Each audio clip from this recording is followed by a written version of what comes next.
टनकपुर पहुंचे मुख्यमंत्री पुष्कर सिंह धामी। उत्तरायणी कौशिक मेले का किया शुभारंभ, कई विकास योजनाओं का किया लोकार्पण और शिलान्यास।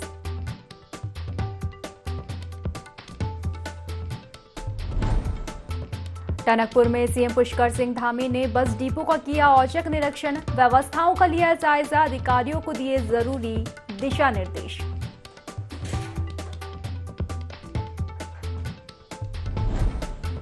काशीपुर पुलिस को मिली बड़ी सफलता, 2 चरस तस्करों को किया गिरफ्तार, आरोपी के पास से चरस समेत बाइक बरामद।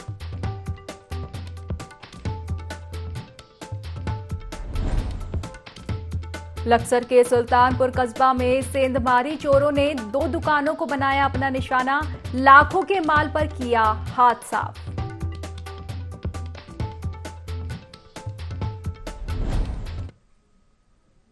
नमस्कार, बहुत बहुत स्वागत है आपका देवभूमि लाइव में और मैं हूं आपके साथ खुशी व्यास। बढ़ते हैं खबरों की ओर। मुख्यमंत्री पुष्कर सिंह धामी ने वर्चुअल माध्यम से बागेश्वर में उत्तरायणी मेला 2023 के शुभारंभ कार्यक्रम में प्रतिभाग किया।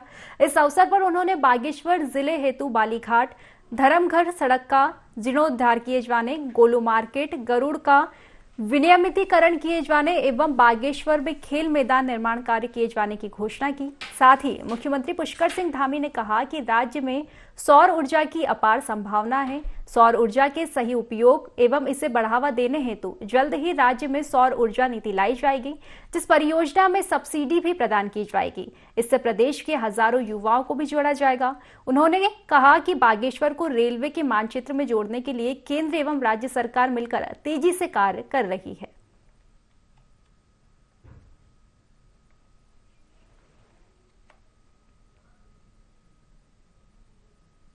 मुख्यमंत्री पुष्कर सिंह धामी मकर संक्रांति के पर्व पर चंपावत जनपद के टनकपुर पहुंचे। इस दौरान उन्होंने रोडवेज वर्कशॉप का निरीक्षण किया और योजना के प्लान के बारे में जानकारी ली। इसके बाद उन्होंने क्षेत्र के विकास के लिए कई योजनाओं का शिलान्यास किया, साथ ही उत्तरायणी कौतिक मेले का शुभारंभ किया।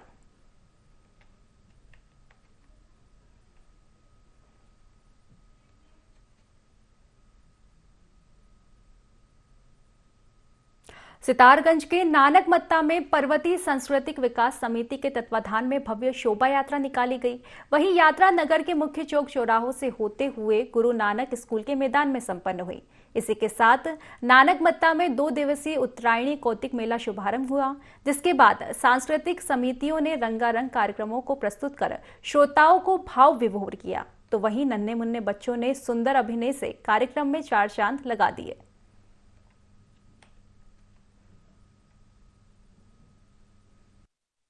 मत्ता उत्थान समिति के माध्यम से 2016 में हमने मेले का आयोजन शुरू किया था। बहुत कतिपय छोटे से कार्यक्रम के माध्यम से आज ये कार्यक्रम 1 दिवसीय के स्थान पर 2 दिन का है और पर्वतीय उत्थान समिति का जो कार्यक्रम है उसमें हमने विद्यालयों को भी पहली बार यहाँ पर अपनी संस्कृति का फैलाव और उसको संरक्षण के लिए उन बच्चों को भी स्थान दिया है।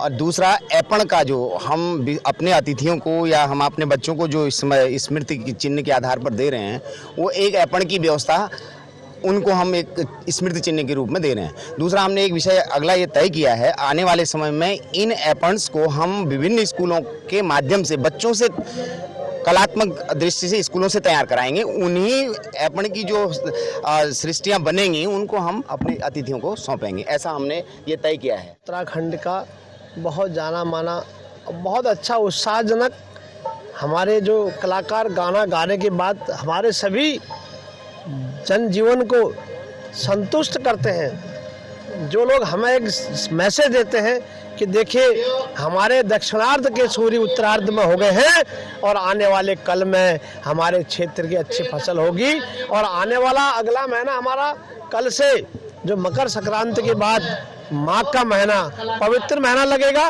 उस महीने में बहुत सारी हमारी अच्छी जो है योजनाएं बनेंगी, घर प्रवेश होंगे, लोगों के शादी विवाह होंगे, परिवार में खुशहाली आएगी और हमारा समाज उस खुशहाली में सभी लोग शामिल होंगे, जिससे हमारा क्षेत्र खुशहाल क्षेत्र का।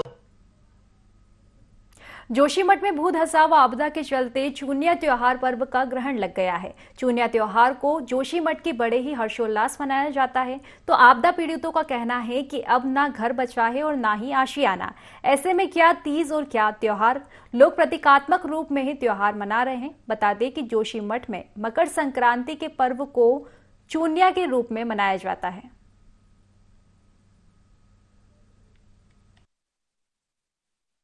कि कल एक वेबसाइट में एक फ़ोटो आया था, तो कल रात मैंने इसरो के जो डायरेक्टर हैं उनसे बात की है और मैंने कहा अगर सच्चाई है तो आप उस पर एक अधिकृत बयान दीजिए। तो कल मुझे पता चला है कि उन्होंने वो फ़ोटो हटा दिया है, तो मुझे किसी को पैनिक होने की ज़रूरत नहीं है और धीरे धीरे सारी स्थितियाँ सामान्य होने वाली हैं और शासन प्रशासन और पूरी सरकार जो है जोशीमठ की जनता के साथ। सड़क सुरक्षा सप्ताह के अंतर्गत प्रदेश भर में तरह तरह के जागरूकता कार्यक्रम किए जा रहे हैं। इसी क्रम में जनपद उधम सिंह नगर के जसपुर में बाइक रैली निकाली गई। रैली धर्मपुर चौकी से शुरू होकर बाजार चौकी में समापन हुई। रैली के माध्यम से लोगों को यातायात नियमों की जानकारी दी गई, साथ ही लोगों को हेलमेट लगाने की अपील भी की गई। जागरूकता कार्यक्रम में पुलिस अधिकारी शामिल रहे।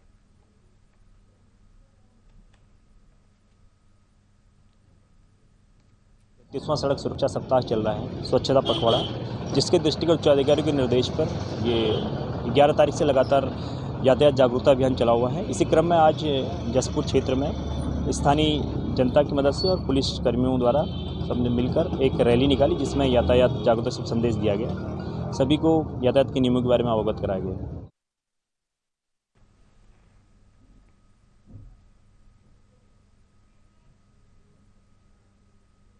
खबरों में आगे बढ़ेंगे। उधम सिंह नगर में पुलिस नशे के खिलाफ लगातार अभियान चला रही है, जिसके तहत पुलिस ने बड़ी सफलता हासिल की है। पुलिस ने 2 नशा तस्करों को गिरफ्तार किया है, जिनके कब्जे से नशे की खेप बरामद की गई है। वहीं पुलिस नशे के रोकथाम के लिए अलग अलग स्थानों पर कार्यवाही करते हुए तस्करों को गिरफ्तार कर रही है।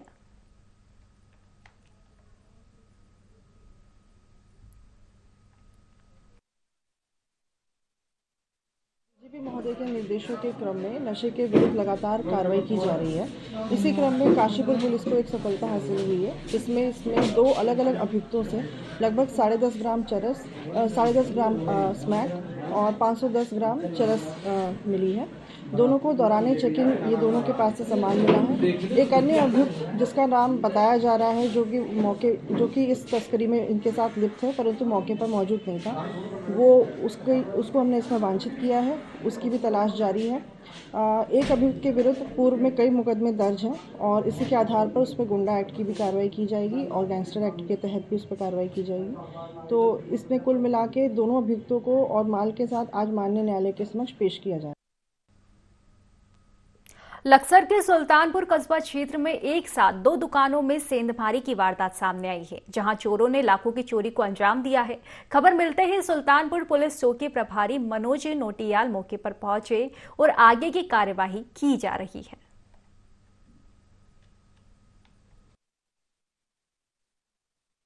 चले गए थे 8 साढ़े 8 बजे दुकान बंद करके। रात की घटना होगी, लगभग 12-1-2 बजे के आसपास की।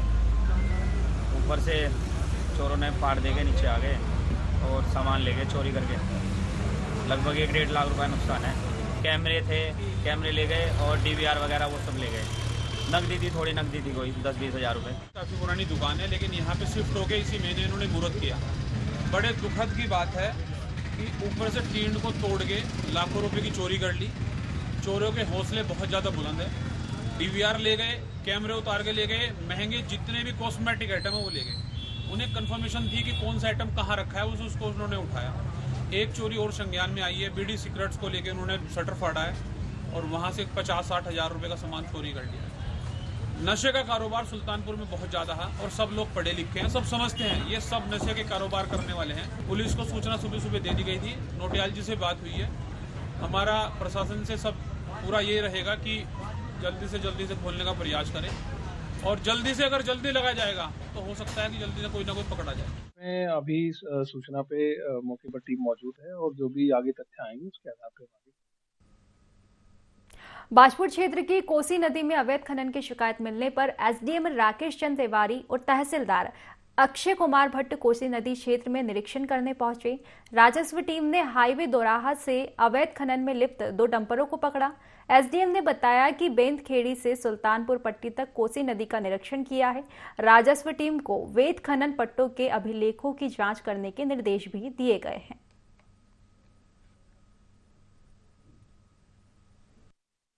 तो एक दिन से शिकायत आ रही थी कि कुछ लोग जो है ट्रैक्टर में बैकराहा लगा के और अवैध खनन कर रहे हैं, तो उसको दृष्टिगत रखते हुए पूरी टीम के साथ बैतखेड़ी से लेके सुल्तानपुर पट्टी तक इसका विजिट किया गया है। और हालांकि आज तो अभी कहीं काम चलता हुआ नहीं दिख रहा है, लेकिन कई जगह जो है काम हुआ दिख रहा है। तो उसको देखते हुए जो हमारे ये राजस्व निरीक्षक हैं और जो हमारे कानून तहसीलदार हैं, इनको सबको निर्देशित किया गया है कि एक तो जहाँ जहाँ खनन हो रहा है वहाँ थोड़ा सा खेतों को अभिलेख के आधार पर देख लें। इसके अलावा निगरानी बनाए रखें, जहाँ भी इस तरह का इलीगल माइनिंग करते हुए कोई पाया जाता है तो किसी प्रकार की कोताही न बरतें, कार्रवाई करें। उधम सिंह नगर में पुलिस अपराधियों को पकड़ने के लिए अभियान चला रही है। वरिष्ठ पुलिस अधीक्षक ने देर रात धर्मपुर चौकी क्षेत्र में गश्त के दौरान 2 युवकों को तमंचे और चाकू के साथ गिरफ्तार किया है। पुलिस ने गश्त के दौरान अफजलगढ़ हाईवे पर बंद पड़ी फैक्ट्री के पास से दोनों को गिरफ्तार किया है। जसपुर अपराधियों की धरपकड़ जारी है, वहीं पुलिस लगातार अभियान चला रही है।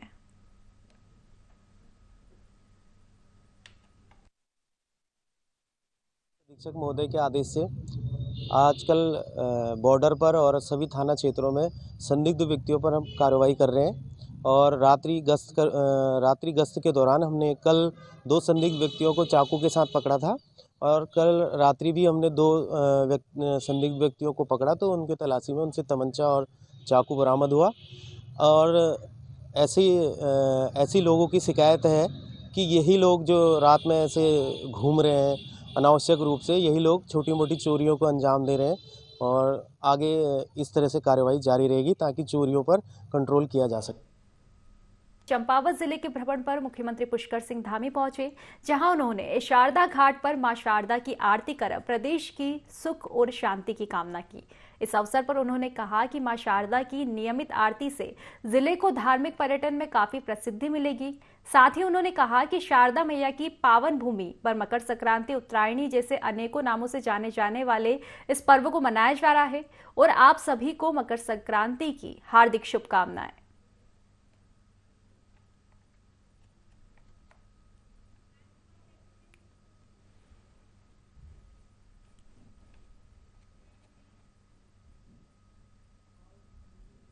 राज्यपाल लेफ्टिनेंट जनरल गुरमीत सिंह ने शनिवार को चमोली के जोशीमठ में भू धसाव की स्थिति को लेकर अधिकारियों से चर्चा की। इस वीडियो कॉन्फ्रेंसिंग में आयुक्त गढ़वाल मंडल सुशील कुमार, जिला अधिकारी चमोली हिमांशु खुराना और एसपी चमोली प्रमेंद्र ढोबला मौजूद रहे।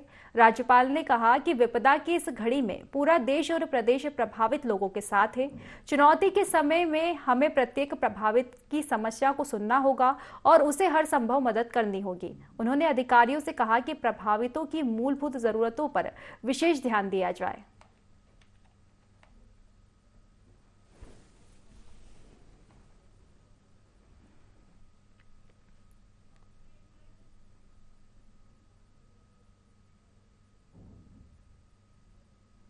कुमाऊं की काशी के नाम से विख्यात बाबा बागनाथ की नगरी बागेश्वर में उत्तरायणी मेला 2023 का शुभारंभ सूबे के मुख्यमंत्री पुष्कर सिंह धामी ने वर्चुअल रूप से किया। अल्मोड़ा से सांसद अजय टमटा, भाजपा के राष्ट्रीय महासचिव दुष्यंत गौतम और कपकोट विधायक सुरेश सिंह गढ़िया इस दौरान मौजूद रहे।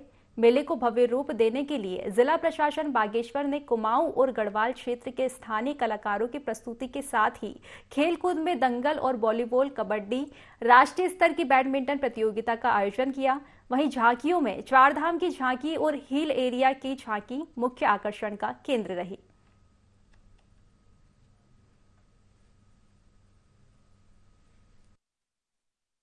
आना था, रास्ते में बादल होने के कारण वापसी जाना पड़ा, लेकिन ऐसे मेले हमारे संस्कृति और संस्कारों को, आने वाली नई पीढ़ी को, आने वाला भारत जो वैभवशाली भारत है उसको बनाने में और देने में कामयाब होते हैं। आज आपने देखा होगा आजकल के युवा बच्चे जिस प्रकार से सोशल मीडिया है और हमारे लोग टीवी से जुड़े रहते हैं, उसके बाद भी हमारी संस्कृति को बचाने वाले उत्तराखंड के लोग अपने परिवार के सहित यहाँ पर आए हैं। और यही नहीं है, जो यहाँ पे प्रदर्शित किया गया है, यहाँ की लोकल जो खाद्य हैं, जो खाद्य पदार्थ हैं, यहाँ पे उत्तराखंड की सरकार जिस प्रकार से नरेंद्र मोदी जी ने कहा था आने वाला दशक उत्तराखंड का होगा, उसके लिए अथक प्रयास कर रही है और बहुत गति से काम कर रही है। मैं पुनः उत्तराखंड वासियों का बहुत बहुत धन्यवाद करता हूँ, शुभकामनाएं।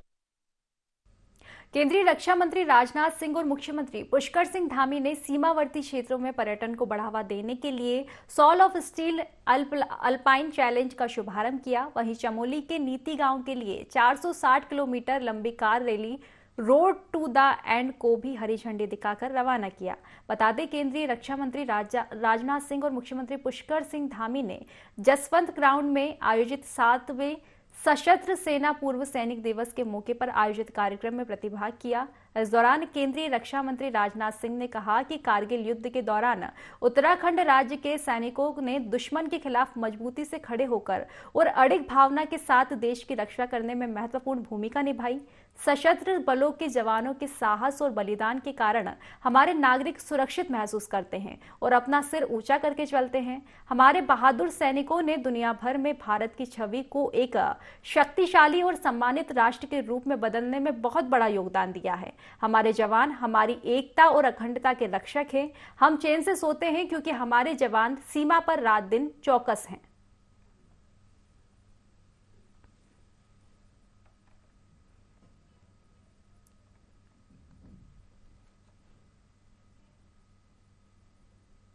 उत्तरकाशी के पर्यटक स्थलों में सीजन की पहली बर्फबारी हुई, जिससे यहां के स्थानीय लोगों के चेहरे तो खिल ही गए। पर्यटक भी बर्फबारी की लुत्फ उठाने लगे। केदारकंठा बेस कैंप, सांकरी, गंगा घाटी, गंगोत्री धाम सहित हर्षिल, मुखबा, झाला, सुखसी तक बर्फबारी हुई। यहां की पहाड़ियों में बर्फ की सफेद चादर ओढ़ी गई। वहीं बर्फबारी होने के कारण गंगोत्री नेशनल हाईवे बंद हो गया। मार्ग को खोलने के प्रयास भी लगातार किए जा रहे हैं।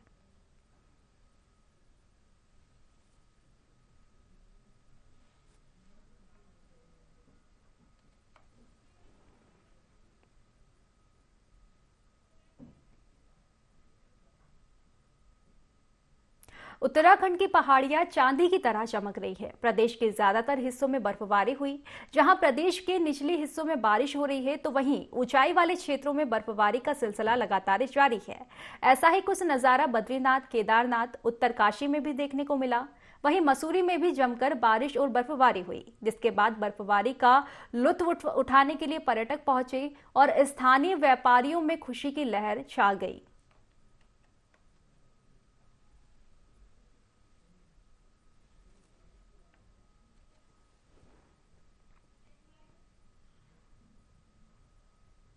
हरिद्वार में मकर संक्रांति के अवसर पर सुरक्षा के पुख्ता इंतजाम किए गए, जिससे घाट में आने वाले श्रद्धालुओं को कोई परेशानी ना हो। वहीं 26 जनवरी को लेकर भी पुलिस प्रशासन अपनी तैयारी में लगा है।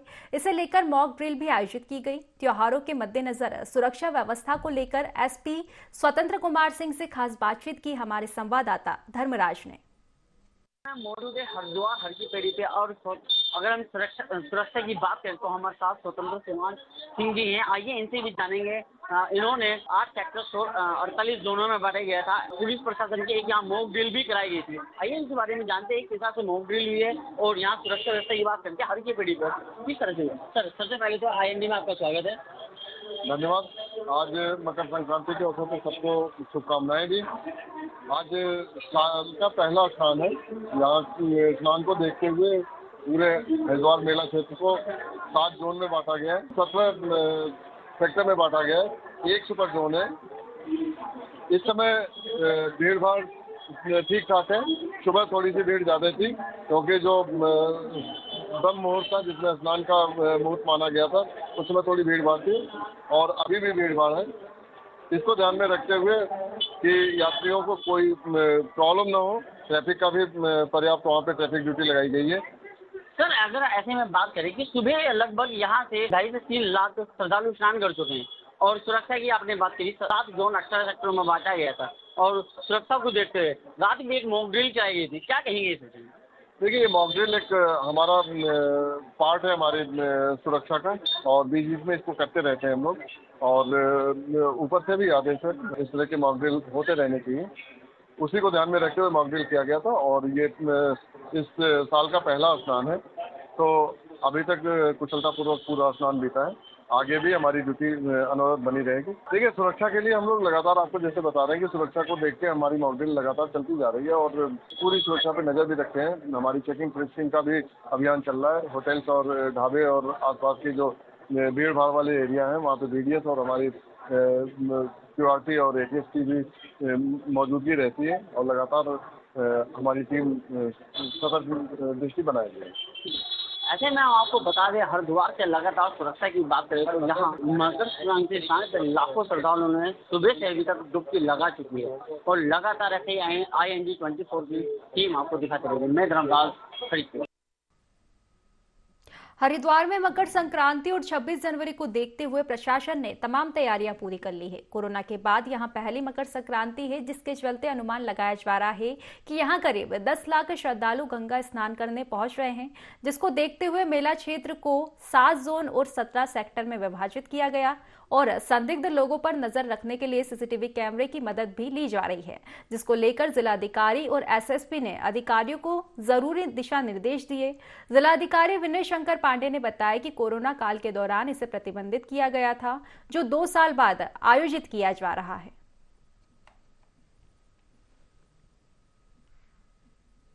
मैं अपनी फैमिली के साथ इधर आया था, तो इनको थोड़ा तीर्थ यात्रा ये सब दिखाने के लिए, तो फिलहाल हम लोग सभी इधर आए हैं। ये अनुभूति बोल के समझाया नहीं जा सकता, ये एक अलग ही महत्व रहता है इसका। ये जो पहला डुबकी मैंने लगाया था, उसके बाद ऐसा लगा कि अपने अंदर का बहुत सारे दुख दर्द सब कम हो गया, ऐसा लगा। मन को एक अलग सा शांति मिला, अच्छा लगा। बहुत दिन को बाद ऐसा लगा कि हर साल आना चाहिए इधर आके, सबको एक बार कम से कम इधर आके गंगा मैया के सामने एक बार डुबकी तो लगाना ही चाहिए। हल्द्वानी में चल रहे उत्तरायणी मेले का समापन हो गया है, जहां इस मौके पर विशाल शोभा यात्रा निकाली गई, जिसमें उत्तराखंड की संस्कृति को दर्शाया गया। इसी मौके पर विधायक सुमित हृदयेश ने कहा कि पिछले 2 साल के बाद उत्तरायणी की शोभा यात्रा का आयोजन किया गया है, जिसको देखने के लिए हजारों की संख्या में लोग सड़कों पर मौजूद रहे, जिसमें पहाड़ की नंदा देवी गोलू देवता की झांकी मुख्य आकर्षण का केंद्र रही। वहीं इस मौके पर बाहर से आए छोलिया नृत्य कलाकारों ने विभिन्न प्रकार के छोलिया नृत्य किए, जिसका स्वागत स्थानीय लोगों ने खुलकर किया।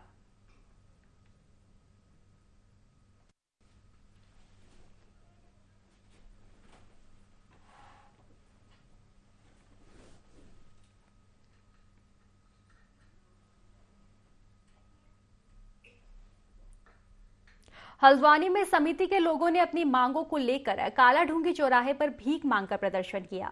प्रदर्शनकारियों का कहना है कि आज जिस प्रकार से राज्य सरकार डंपर स्वामियों के साथ अहित कर रही है और अभी तक गोला से खनन की अनुमति नहीं दे रही है, जिससे हजारों परिवारों का जीवन संकट में आ गया है, जिसको लेकर समिति के लोगों ने तय किया है कि आने वाले कुछ दिनों बाद परिवार सहित सड़कों पर उतरकर प्रदर्शन करेंगे।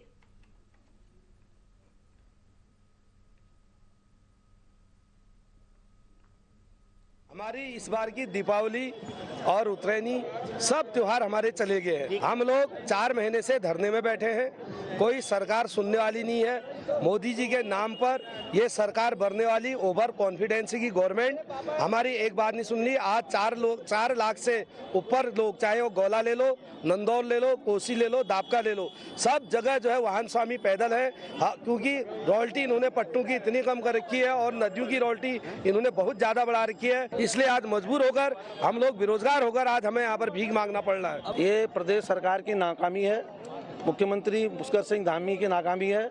2 बार जिलाधिकारी से वार्ता हो गई, 1 बार देहरादून में, 4 विधायक, 2 DM और उसके बाद खनन के अधिकारी, खनन सचिव, सारे से वार्ता हुई। और कल सरकार ने जो हमने जनहित याचिका लगाई थी उसमें भी सरकार ने लिख के दे दिया कि हमने रॉयल्टी का अवलोकन कर लिया, हम जल्दी आपको इसका अवलोकन करके दे देंगे। सरकार हमको तो भ्रमित कर रही है, कोर्ट को भी भ्रमित कर रही है। हमारी रणनीति है कि अब हम इसके बाद जो है विधानसभा कूच करेंगे, विधानसभा का घेराव करेंगे। हमने 2 बार हल्द्वानी में भी जुलूस निकाल लिया है और सारे काम हमने कर लिए। हम अपने परिवार के साथ भी अब जो है, जो हमारी अगली रैली होगी, हम अपने परिवार के साथ जो है बाजार में आएंगे। तो फिलहाल की खास खबरों में बस इतना ही। आप बने रहिए ING 24 के साथ। नमस्कार।